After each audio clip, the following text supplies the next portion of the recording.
আপনি কি জানেন পৃথিবীতে এমন এক জায়গা আছে যেখানে সন্তান জন্ম দিতে হলেই মরতে হয় বাবা মাকে? শুনতে অবাস্তব মনে হলেও নীল সমুদ্রের অতল গভীরে লুকিয়ে আছে এমন এক নির্মম বাস্তবতার গল্প যা শুনলে যে কোনো মানুষেরও বুক কেঁপে উঠবে। আমরা প্রায় সবাই অক্টোপাস চিনি, কিন্তু আপনি কি জানেন পৃথিবীতে নতুন প্রাণ ফিরিয়ে আনতে গিয়ে এই অদ্ভুত সুন্দর প্রাণীটিকে দিতে হয় নিজের জীবনের সবচেয়ে বড় কোরবানি? হ্যাঁ, শুনতে অবাক লাগলেও এটাই সত্যি। সন্তান জন্মের এক নির্মম খেলায় মেতে ওঠে বাবা আর মা অক্টোপাস, যেখানে নিয়তি আগে থেকে লিখে রাখে তাদের মৃত্যু পরোয়ানা। এই ট্র্যাজেডির প্রথম শিকার হয় বাবা অক্টোপাস।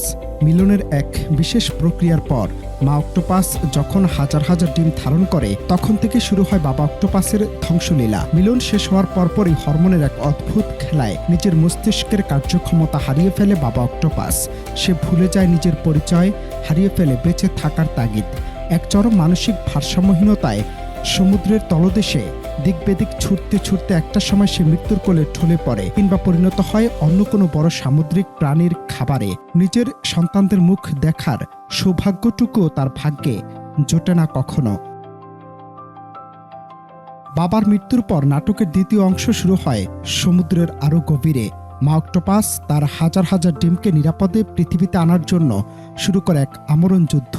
সন্তানদের রক্ষা করতে গিয়ে সে দিনের পর দিন, সপ্তাহের পর সপ্তাহ না খেয়ে কাটায়।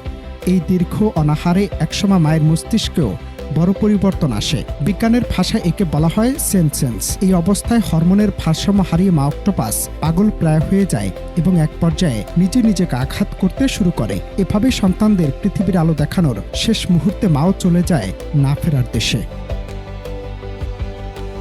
প্রথমে বাবার বিদায়, এরপর মায়ের মৃত্যু। এই চরম শূন্যতার মাঝে সম্পূর্ণ অভিভাবকহীন অবস্থায় পৃথিবীতে জন্ম নেয় হাজার হাজার অক্টোপাস শিশু। কোনো বাবা মার স্নেহ বা শাসন ছাড়াই সমুদ্রের খোলা পানিতে শুরু হয় তাদের একাকী লড়াই। প্রকৃতির নির্মম নিষ্ঠুর নিয়মের সাথে যুদ্ধ করে এই হাজার হাজার বাচ্চার মধ্যে শেষ পর্যন্ত টিকে থাকে মাত্র হাতে গোনা কয়েকটি অক্টোপাস।